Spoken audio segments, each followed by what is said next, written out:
Round 10 coverage here at Grand Prix Phoenix. I'm Brian David Marshall, joined in the booth by Pro Tour champion Jake Van Lunen. Chiming in from the sideboard here is Rich Hagon. Hello. And we've got Fredrik Svensson here playing Bogles at 7-2 against Jason Flanzer playing 4-color Moon Zoo. And this is a really unusual looking deck. You know, we just took a look at the deck list. He's got a lot of really interesting cards, and I'm not sure if he's going to get to play all of them. He's up against one of the decks that can just really punish him more quickly than he can punish his opponent and deploy a Blood Moon. Yeah, for what it's worth, Jason does have some game against this Bogles deck in the second and third game. He has access to Engineering Explosives. He has Destructive Revelry. He's going to be able to interact in future games. In the first game, though, if Fredrik has a powerful hand, it's going to look real bad for Jason. If you're wondering where the deck name comes from, there it is. The Slippery Bogle. Can't be the target of spells or abilities your opponents control. It's a 1-1. Not a big deal. What? It's a 1-1. Now, what could go wrong? Yeah. I mean, right now we're watching a 1-1 face off against a deck that plays a lot of powerful creatures. Let's see what happens here. Some of you may have seen what happens before. This is a deck that just won the Magic Online Championship in the hands of Dmitry Budikov, the first repeat Magic Online champion. The deck also won a Modern Grand Prix since the Pro Tour happened in the hands of Dan Ward up in Toronto. Yep. Here you see Fredrik already at 14 life from his Fetch Shock combo. Not playing Death Shadow. I was going to say he's not getting himself to 14. No. He's down to 14, which is relevant against a Zudak, which might have a lot of burn. Oh wow, yeah. No explosive draw here for Fredrik Svensson. Yeah, and Jason's got to be happy about that. I mean, Jason has an opportunity here to kill that Spirit Dancer. He's a core Spirit Dancer, yeah. I mean, one of my favorite cards in the deck, actually.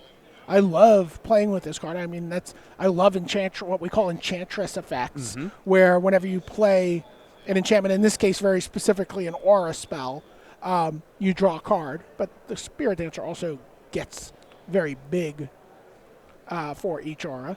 But that's going to get killed. Lightning Bolt immediately. Yeah, there's the original. Example, right? While we're talking Magic 25. Yeah.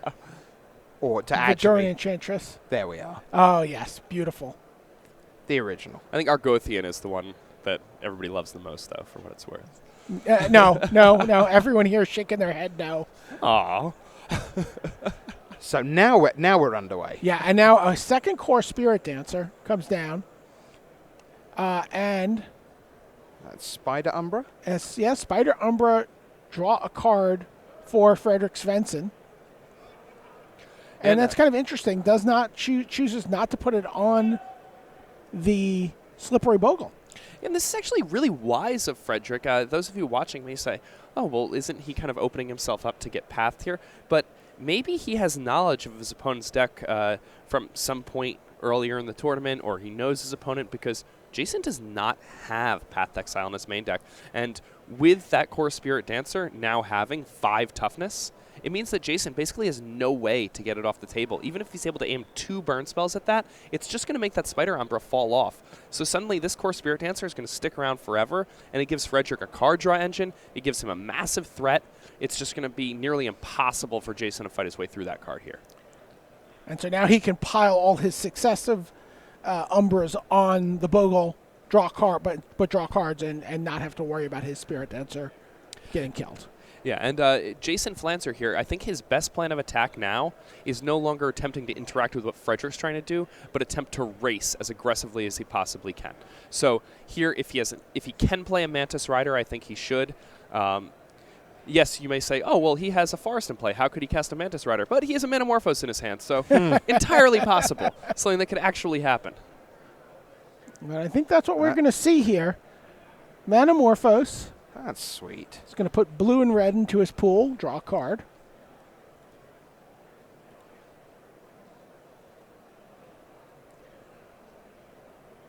Definitely in my top 10 Magic cards favorite Magic cards. Manamorphose? Yeah, absolutely. I don't have foil play sets of many cards, but I have four foil Manamorphose that have survived many collection cullings. Mantis Rider into 3/5 reach. Oh, interesting. So he's not going my route. Okay. He is instead attempting to Lightning Helix this.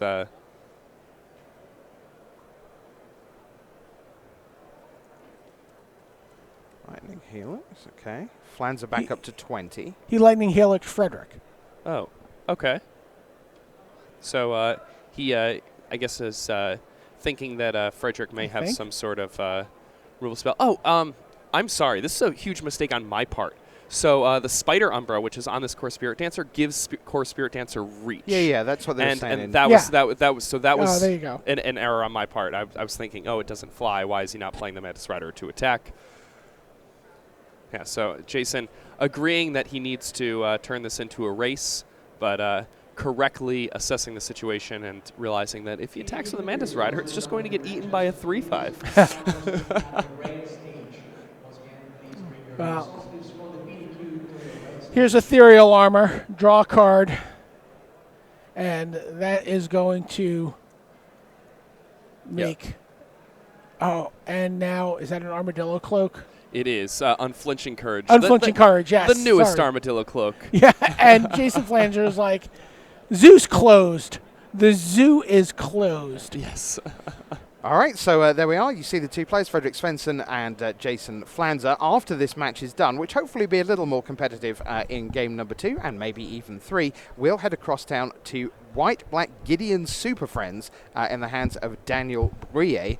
And then if we get a chance, a couple of very good players, Matt Nass and Quinn Kiefer are playing at 8 and 1, and we'll be recording that match for you as well. Yeah, and now I don't know what happened to Jack in the last round because he was 8-0 overnight, and Quinn was 7-1. Quinn's now up to 8-1, but I don't know whether Jack is 9-0 or not. I can tell you that was a big match in round 9 for Quinn.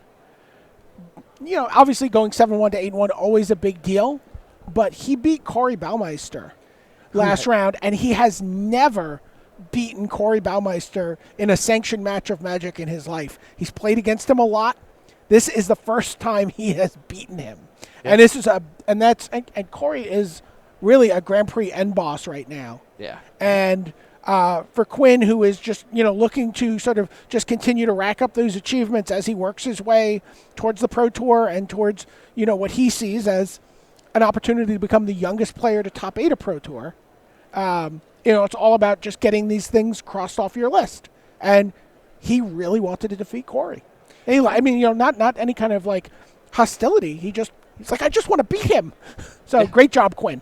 Yeah, battle the younger brothers. I can confirm that Jack lost his perfect record in round number 9. So he's now at 8 and 1, up against an ad nauseum player in round number 10. So just tons of decks all over the place here in day number 2. After Good Morning Magic finishes at the end of this round, we will kick off our coverage of MTG Red Zone, heading you down the stretch, the 5 rounds that lead to the top 8. Marshall Sutcliffe and Eduardo will be here. Eduardo Sajgalik, of course, to bring you that. And good to hear from so many of you how much you're enjoying Eduardo's insight from the top levels of the pro community in his rounds with Marshall. He's got a very definite, very opinionated take on a lot of decks, a lot of lines of play, and it's certainly very instructive to hear him in harness with Marshall Sutcliffe. So they'll be along for rounds 11, 13, and 15. BDM and JV will be with you for 12 and 14, and then it will be Sunday Night Magic, of course, coming to you live from Phoenix, as we will get another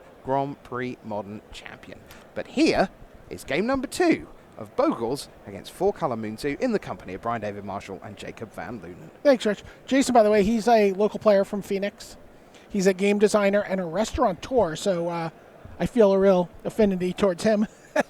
And said one of his favorite cards is Doran the Siege Tower. That's sort of a secret favorite card. His real favorite card is in his deck, and he didn't want to tell what it was out loud in the feature match area. So I don't know which card do you think would be. We looked at his list. Could it be sort of Light and Shadow? Maybe it could be sort of Light and Shadow. Fredrik Svensson, on the end, who's the Bogles player, he's from Uppsala, Sweden. He lives in the UK, though, and once a year he takes a Grand Prix vacation. So he's going to LA and then the Grand Canyon after this tournament. And he's a researcher at university, and his favorite card art is a land from John Avon. John Avon. Like many, many people. Well, it's great to know that Fredrik Svensson, who, allegedly from Sweden, but if he's living in the UK, he's clearly English. Yeah, future English national champion. Or maybe already. I lose track. Yeah. All right, so let's see what the Phoenix Suns wearing Jason Flanzer can do. He didn't buy that at the airport. Like you see a lot of those. Oh, right, yeah. He is local, so. Brave to wear the Suns hat. There were a lot of despondent Suns fans walking back from the game last night. They're in the top 15 in the conference. In case you're wondering at home what we're talking about, there are 15 teams in the conference. They are 15th. They are 15th, yes. Yes. They're actually 30th out of they okay, good. Draft picks coming soon. Maybe they're tanking so they can open a Jace the Mind Sculptor. Yes, that's a good plan. All right, so we're down to 6. Yeah, going down to 6. Now, what's Jason thinking about after sideboard here? Does he have any more answers for? Oh, okay. We're back to 7. Okay. Yeah. So I think the cards that Jason Flanzer is most excited about bringing in are Destructive Revelry and Engineered Explosives. He only has 2 copies of Destructive Revelry, only a singleton Engineered Explosives. That is, not a ton in the way of ways to interact, but still going to be really important for him. Now that he's on the play, this is super important because Jason Flanzer has turn 1 accelerants in the form of Noble Hierarch, and if he is able to play a turn 1 Noble Hierarch into a turn 2 Blood Moon, that is really powerful against the Bogles deck. So even though his opponent is playing this deck that is a terrible matchup for him, he can lock his opponent out of the game with Blood Moon. He does have the opportunity. He does have the Blood Moon in hand, it looks like, but does not have the Noble Hierarch for turn 1 here. But does have a Bolt, which he can use to take down any non-Bogle creature here. And the Lightning Bolts, obviously not at their best in this matchup, but the fact that you can deal with a Spirit Dancer that's played on turn 2 is really important. There's a Glade Cover Scout. It's the first play from Fredrik. Essentially the exact same as a Slippery Bogle in the deck. And that is going to be Rancored up. So it gets +2 and Trample and Ethereal Armor.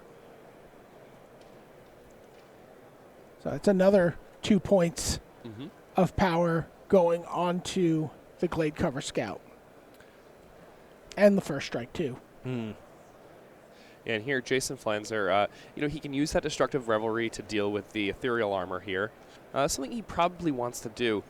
Next turn, he's going to have an opportunity to cast Blood Moon, but that's going to strand a lot of cards in his hand, too. And Fredrik has a green source. It's not clear who the Blood Moon helps more at this point in the game. So Destructive Revelry takes down the Ethereal Armor. But you know what? Jason's still taking 3 here. And still does not have any real good way to deal with that Glade Cover Scout. Yeah, drew a Lightning Bolt that turn, has a Blood Moon in hand, has a Mantis Rider in hand. And unable to cast this Mantis Rider by orders of magnitude here. Yeah, well, I mean, that's what the Metamorphoses do for him. Yeah, precisely true. 1 Metamorphose turns both those forests into very relevant cards. Now, here's a second copy of Rancor, and the 5-power Glade Cover Scout is going to be able to close this game out very quickly. Yeah, Jason's really going to need to find his 1 copy of Engineered Explosives, and fast. If he doesn't draw the Engineered Explosives, this game will end very soon. If he does, he's probably in a pretty good spot. So that's really what this one comes down to. All right, so that's what we're looking for on the right-hand side of the board. For those of you hoping for a Game 3 and fun interactive Magic, that is what we want to see on the right-hand side. But right now, it's what's on the left-hand side that matters, and Flanzer's down to 7. Here's a second copy of Glade Cover Scout. And even though his opponent only has green and red with Metamorphose, you have to respect that almost anything could happen. Yeah, if they they Metamorphose into Liliana the Veil, and you didn't play that Glade Cover Scout, you'd be pretty upset. Oops.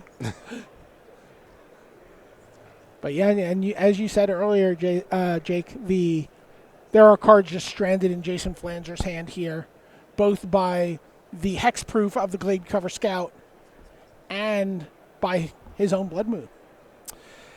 Yeah, now, interestingly, the Engineering Explosive is really not good enough anymore. It was good enough up until this point, but because now Fredrik has another 1-mana hexproof creature in play, even if Jason had it this turn, it wouldn't have been enough. Yeah. Well, it turns out that was not a great match for us to see, but it was live, and of course you never quite know when we choose the one deck we want to feature, never quite know what we're going to see.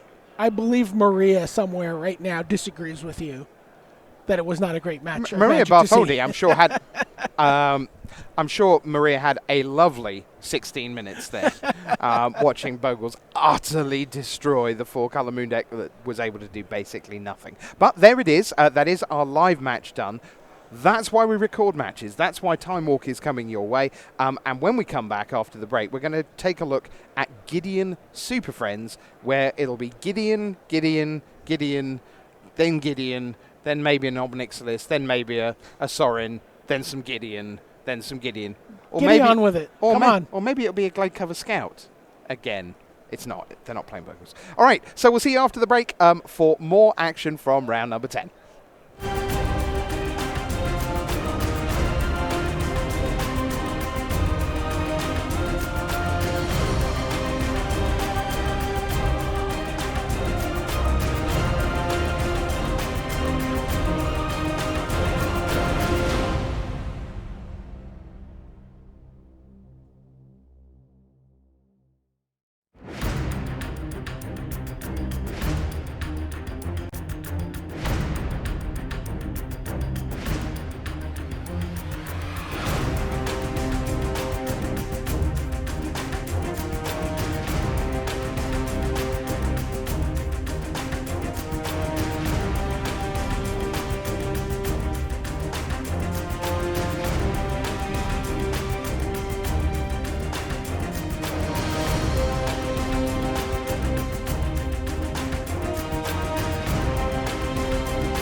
Welcome back to Good Morning Magic. Rich BDM and JVL here with you. Our live match is done, and that was a very quick win for Bogles, but we've got plenty more Magic from round 10 coming your way, and we're going to start that with Black-White Super Friends.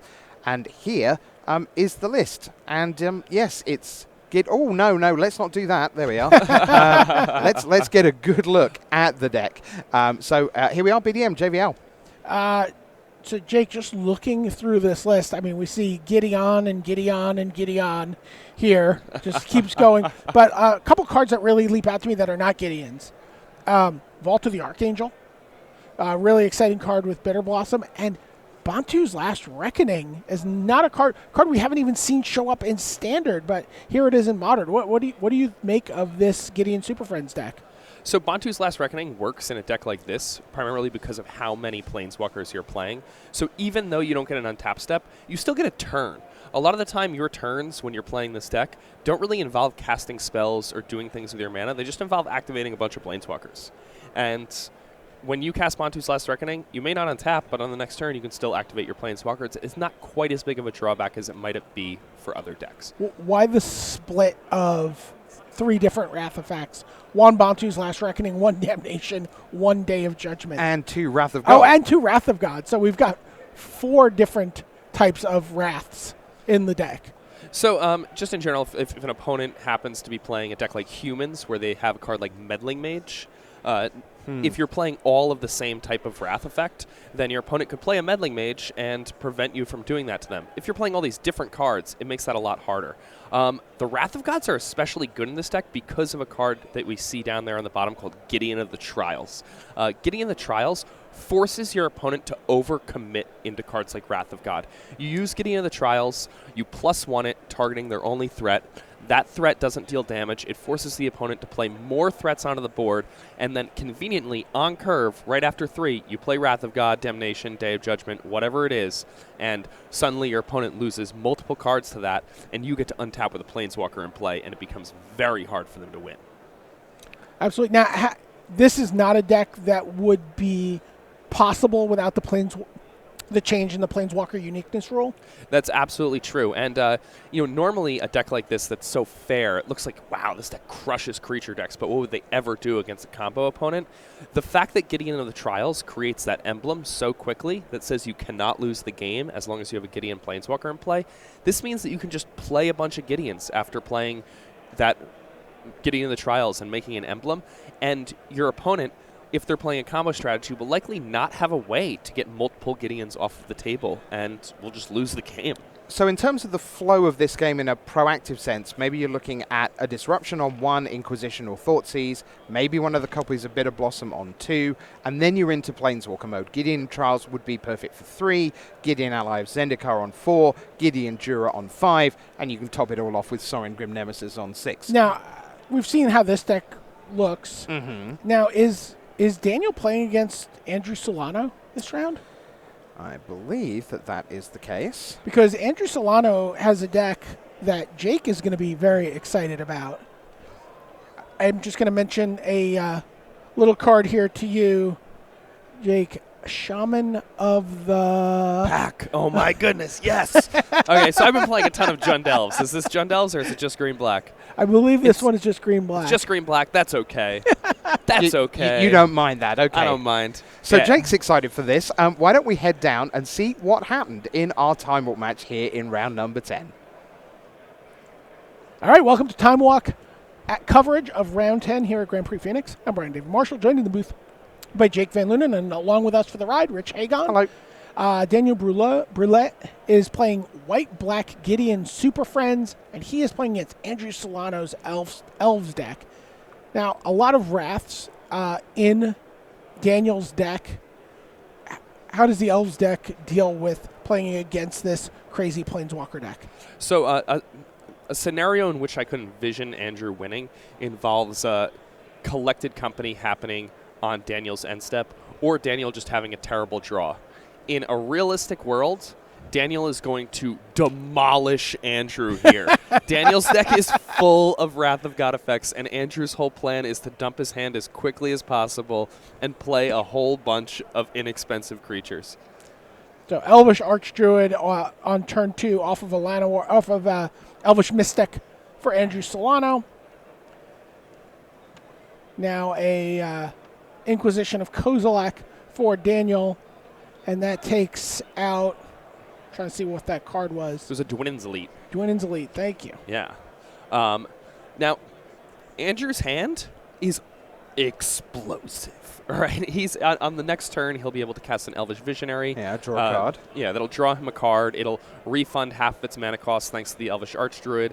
Then he'll be able to tap that Elvish Mystic, also tap the Elvish Archdruid, cast Collected Company. Then what's the last card left in his hand besides his draw step? A Lead the Stampede, which is going to draw him some number of cards. On average in his deck, about 2.2. Yeah. So. All right. So. But Daniel might lose before he has access to one of his Wrath effects. He doesn't have any white mana. You remember, he's only playing one Damnation. He's only playing one Bantu's Last Reckoning. His other 3 Wraths are white.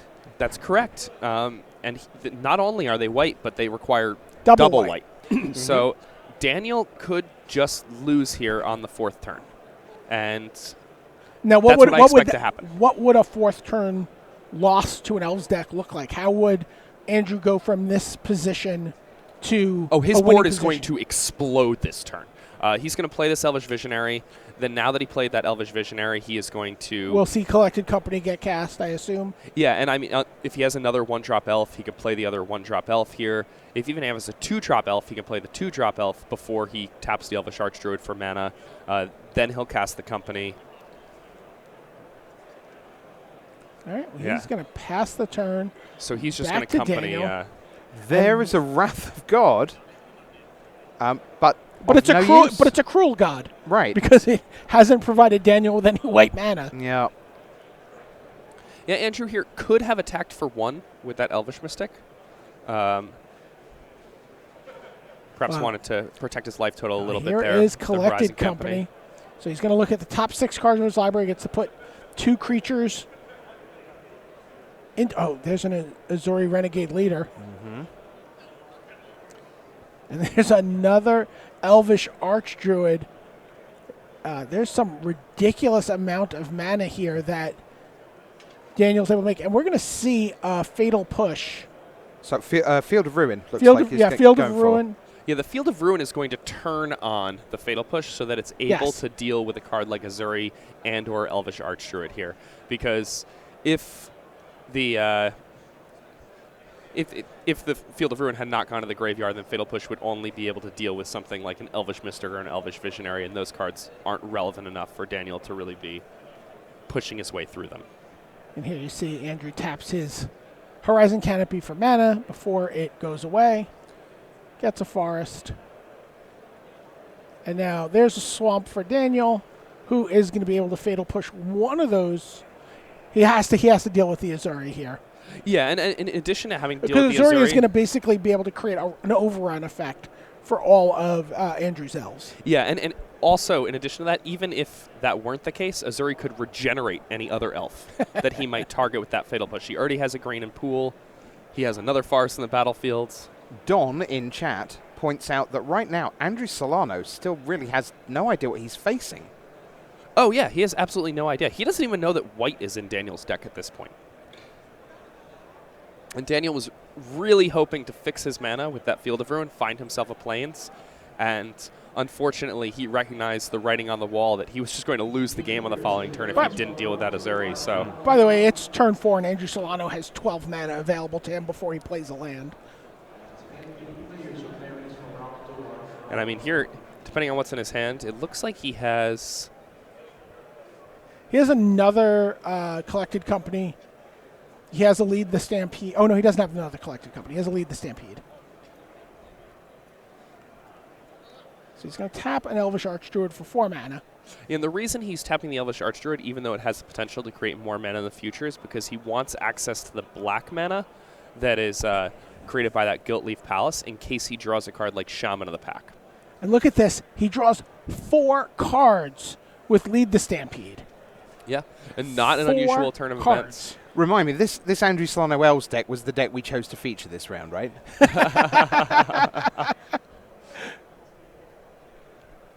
Well, yes. So now Andrew Sullano going to be able to play out Elves kind of at will. Dwinnen's Elite creating that token. That is going to essentially refund the 2 mana it costs to cast because of the Elvish Archer on the battlefield. That Elvish Archer will tap for additional mana. Oh, let him use the Arcade Post Elf token. Yeah. So he's making another token there. Then if he has any number of one drops, he can play those out. Then he probably wants to sacrifice this Windswept Heath, find himself another black source. I believe he has double Shaman of the Pack in his hand. He could deploy both of those, then attack. I'm not sure just how much he has access to this turn, but the game could end this turn.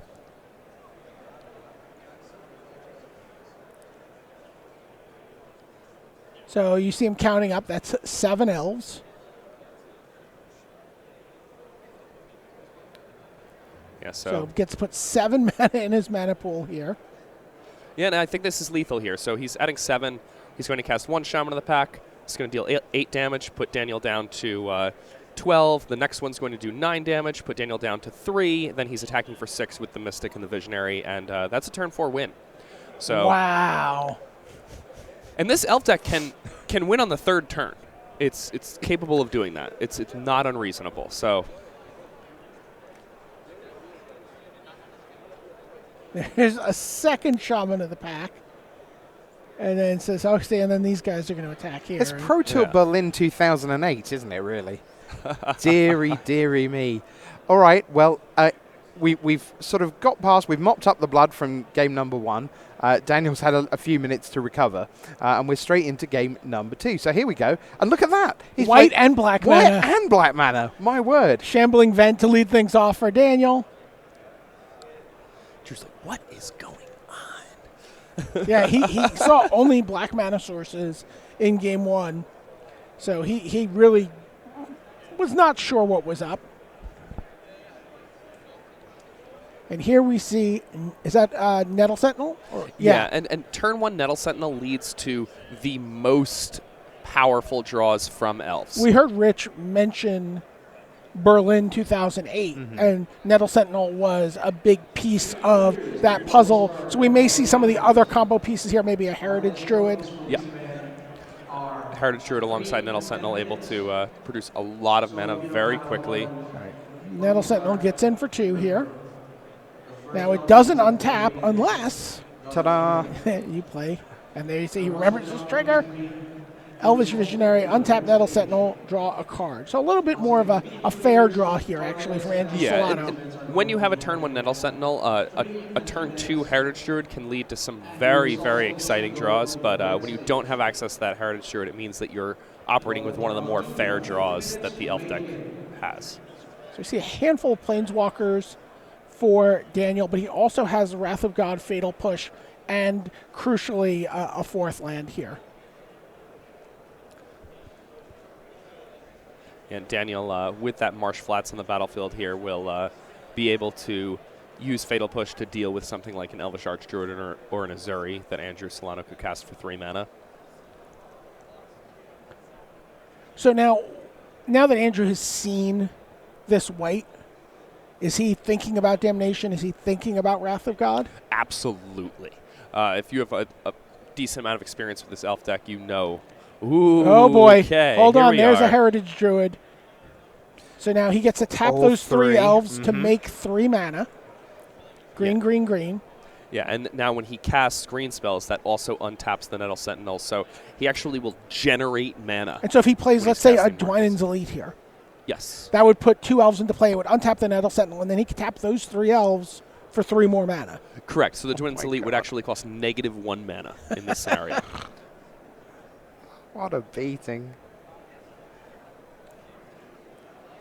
It's not possible for Andrew to win right here, is it? It is possible, but it is wildly unlikely. Okay. But now he gets to use a card like Lead the Stampede to also just stock up his hand if he wants to slow play around a Wrath Effect. Gets 4 cards. Just these 4 here. Yep. So now he can, again, just completely unload his hand here if he wants to. Could play around Wrath, but it does want to be presenting a potentially lethal force on the following turn. Wow. I like that he does this. He plays around the Wrath. Yeah. So he plays an Elvish Visionary, recoups another card back, passes to Daniel. Now, does Daniel have to fire off a Wrath here ASAP? So if Daniel does go ahead and Wrath, he's kind of playing into Andrew Sullano's plan. Because the thing about Andrew Sullano's deck is, unless he's winning via Shaman the Pack, it is not likely for him to kill his opponent out of nowhere. He needs to present the threats and then win on the following turn. I have a different question here for you about Daniel's deck and how Andrew interacts with it.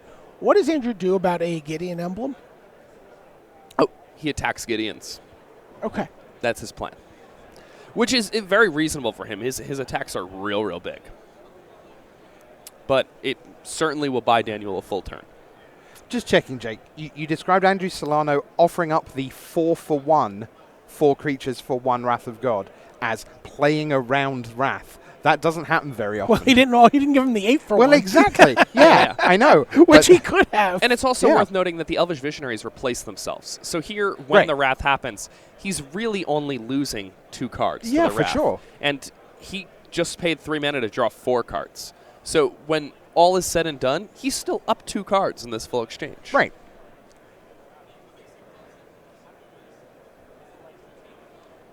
For some reason, Andrew just flashed a shiny Heritage Druid. I guess Daniel asked, what was that other card you play? You hit? What was the foil? I don't remember. He's like, oh, yeah, it was this. So we're actually going to see Gideon ally of Zendikar here. And I like this from Daniel. He says, okay, I know there's a lot more in Andrew's hand. So I only have this one Wrath. Right, yeah, let's get some of it out there. Nice. And the ally of Zendikar also means that Andrew's going to have to do more to get that off the table than just what he has right now. And it's also unlikely that Andrew's going to be able to remove it on this turn, which means that Daniel's going to get to untap with a Planeswalker in play. And if you can untap with a Planeswalker in play and then cast a Wrath of God, that's really, really, really good.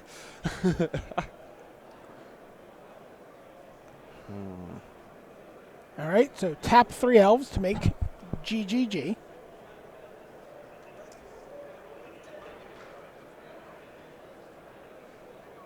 Andrew has another Lead the Stampede to also sort of aid his recovery from a Wrath Effect later on. And I also see a Collected Company at the ready there in hand. So he could interact on Daniel's end step if Wrath of God was the plan of attack here. Well, he's just going to use the Lead the Stampede right now, actually. So last time we got 4 cards out of Lead the Stampede. This one looks quite a bit less less optimal. optimal. Yeah, absolutely. Gets a Dwynen's Elite. Yeah, and that's it. A 4, and a 1. That's about right. He's running about average on them.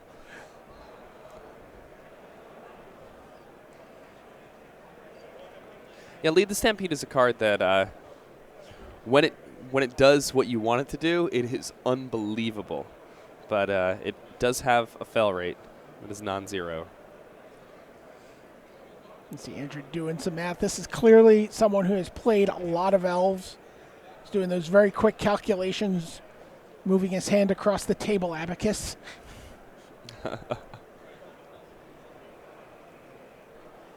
You may be wondering why there's a Temple Guard in his self deck. That's because white sideboard cards are really, really good in Modern. So you want access to things like Eidolon of Rhetoric, Kataki, Rest in Peace, Stony Silence. But nothing that deals with a Planeswalker here. No. I mean, again, his Well, plan he's got a Phyrexian Revoker, I guess. Or his plan against Planeswalkers is to attack them, and his deck's really good at attacking. So, and Collected Company is also just a very good card against Planeswalkers. All right, Andrew is clearly deep in the tank here.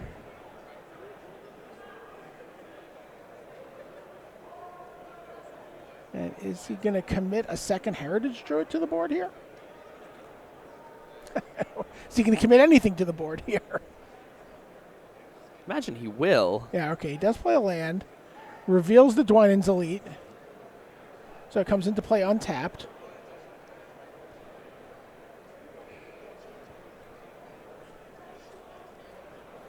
And then is going to, I believe, cast that Dwynen's Elite? Yes. Mm-hmm.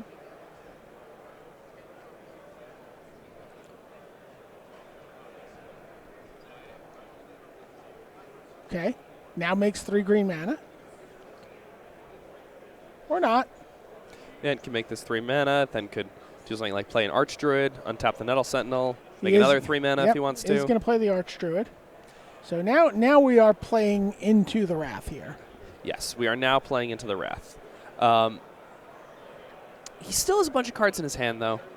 An important thing here is that he probably wants to leave enough in play that he is able to Collected Company and float the mana to do so. Which is when what Wrath he's happens. done here.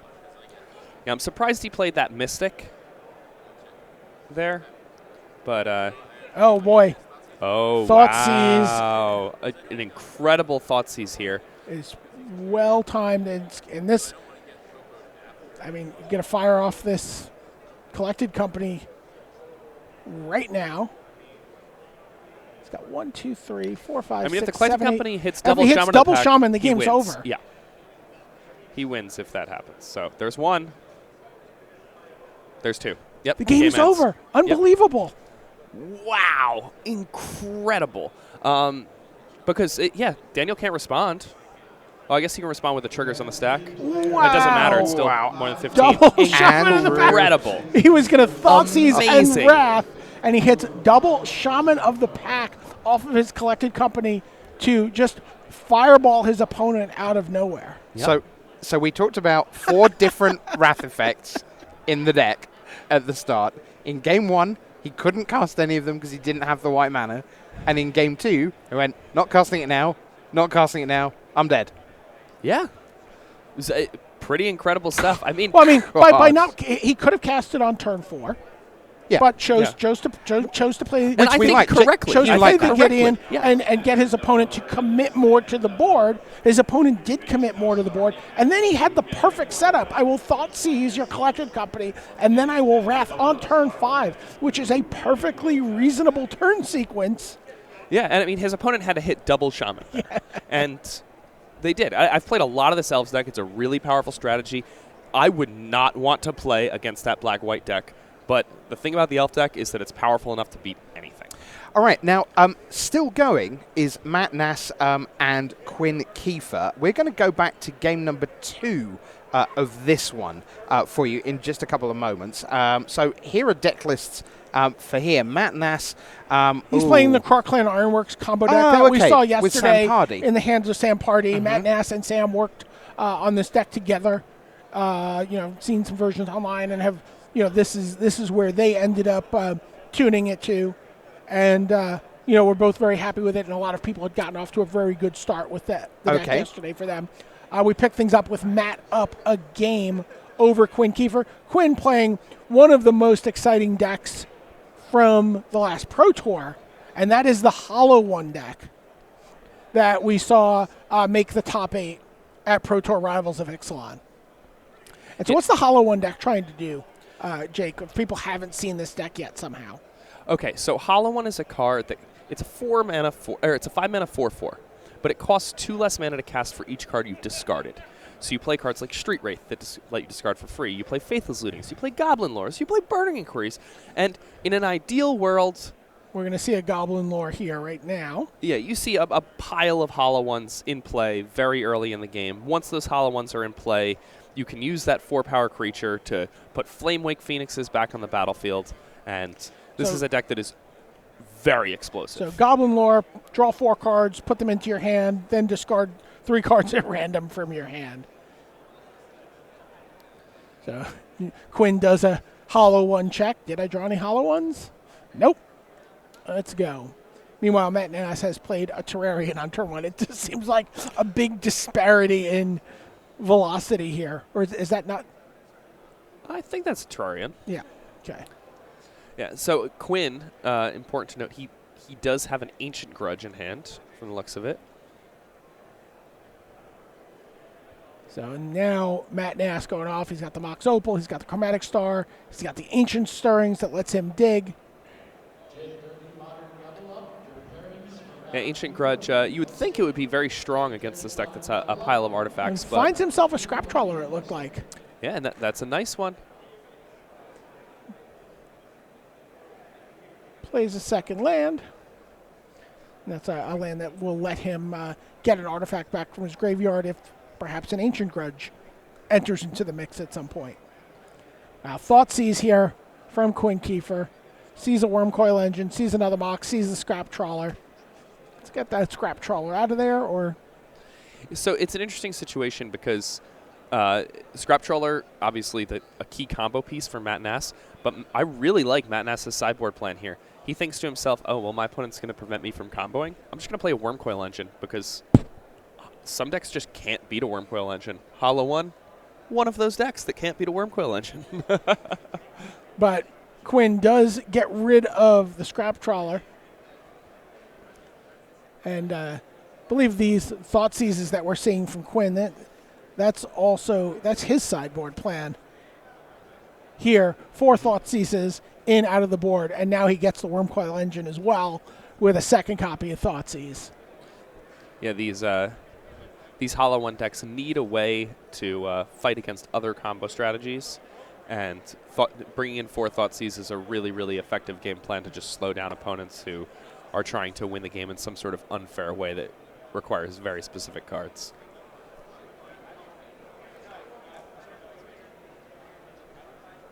Matt Nass, by the way, his land there, other land is an Inventor's Fair. So that's giving him a little steady stream of life and is going to let him at some point cash that in to find an artifact. And the Buried Ruin also here is going to be really good. That's a nice addition that I've not seen in these Ironwork combo decks until recently. Isn't this Ironworks energy then? He just played an Ether Hub. All right. So, Matt Nass has had his hand picked apart by 2 Thoughtseizes. What does he do to get back into this? Well, may start with sacrificing a Terrarian. I think he's under no pressure, so he might just want to draw and continue to play out cards. He could gain some sort of additional advantage by doing a number of different things. He found a Clan Ironworks, so that's going to work out pretty well for him. That's pretty good. Luckily for Quinn, Quinn does have that Ancient Grudge, which is going to be super important here. Yeah, Clan Ironworks is a heck of a card. Quinn Kiefer looking at a Murderer's Row here on day 2. He was 7-1 yesterday. Faced off against Corey Baumeister in round 9. Now he has to get past Matt Nass in round 10. Yeah, both people who have won Grand Prix before. Yeah, and Ancient Grudge is going to take out the Ironworks. Yeah, Quinn doesn't have green yet to flash that back, but it doesn't really have any action at all to put any pressure on Matt Nass. Again, one of the things we've talked about a lot, I feel like this weekend, Jake.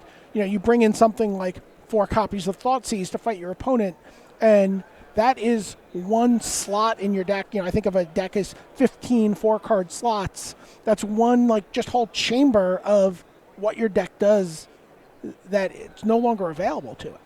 Yeah, and I mean, in a matchup like this especially, it's really hard to not be pressuring your opponent, because if you don't apply pressure, eventually they're going to draw into the win.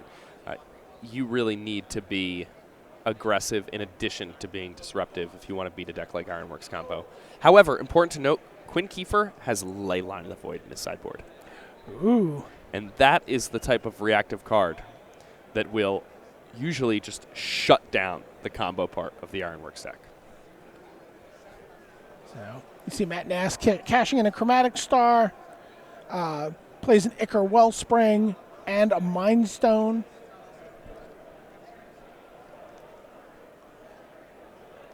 Are we going to see like a Tassiger here or something? Yeah, or a Gurmag Angler. A zombie fish.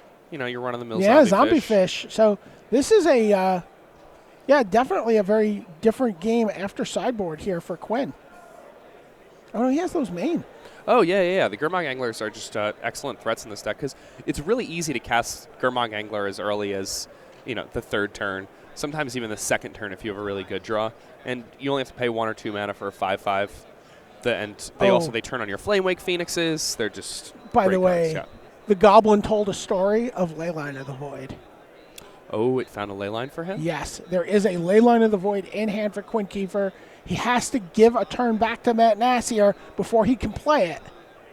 But he is going to be able to untap and cast Leyline of the Void.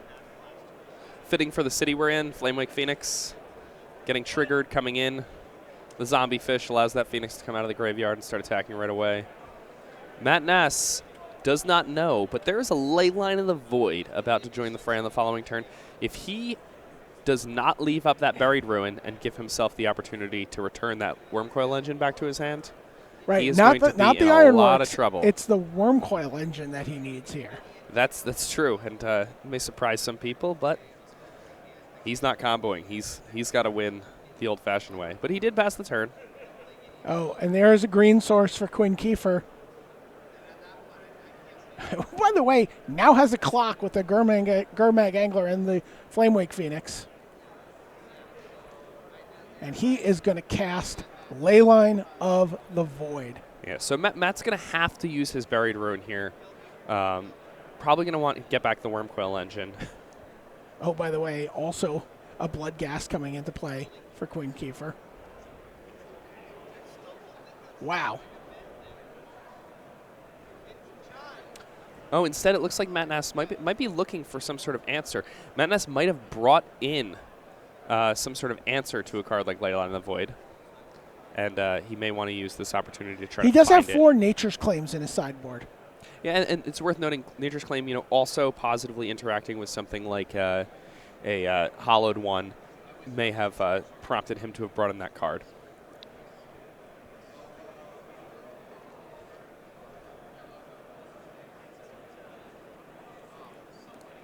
Okay, well, he's going to cash in his Inventor's Fair here for an Ironworks.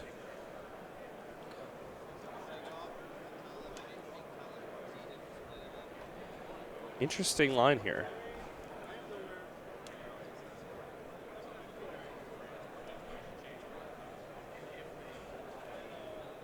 Yeah. So I think what he's doing here is his plan is to simply fill his graveyard up with cards to combo with before the Leyline comes in the battlefield.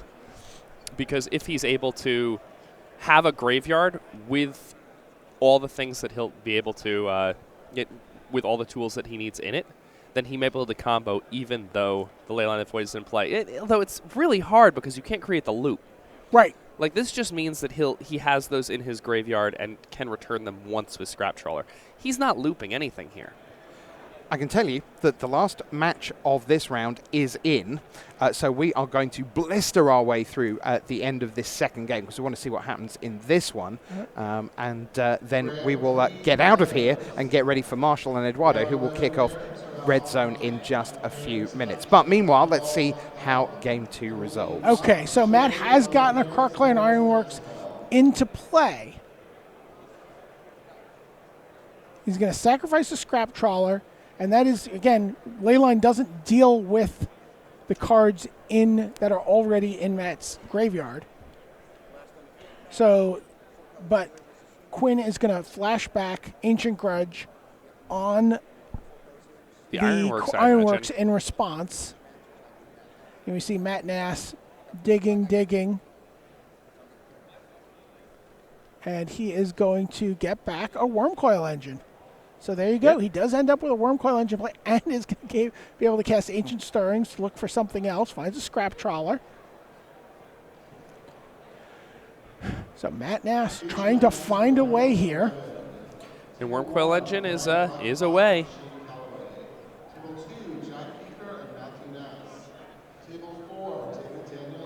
All right, well, there's Burning Inquiry. Both players draw and discard. Yeah, the Worm Coil plan really is. The Worm Coil engine is really Matt Nass's route to victory.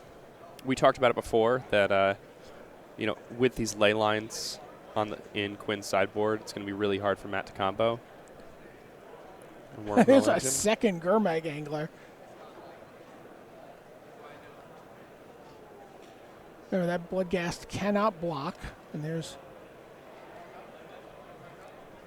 So this is going to be interesting. Can Quinn... He's at 8. Can he fight his way through the Worm Coil engine? Yeah, do most people fight their way through Worm Coil engines? My sense is that generally they don't. Yeah, the Flamewake Phoenix can continue to attack in the air. So that's But Lifelink really and the Death Touch is going to give a lot of turns back for Matt. Yeah, the problem is Matt can't really attack here because he'd be taking too much on the chin in the return swing because, double Gurmag Angler and Bloodghast on the other end. There's a Nihil really Spell Bomb for Matt Nass. So he can give back as much as he gets here with Graveyard Hate. Yeah, not much left in Quinn's graveyard at this point. He's already used it for those anglers and got a Flamewake Phoenix. He found another angler. Triple angler. Wow. Many fishes. One fish, two fish. Blackfish, blackfish. Yeah.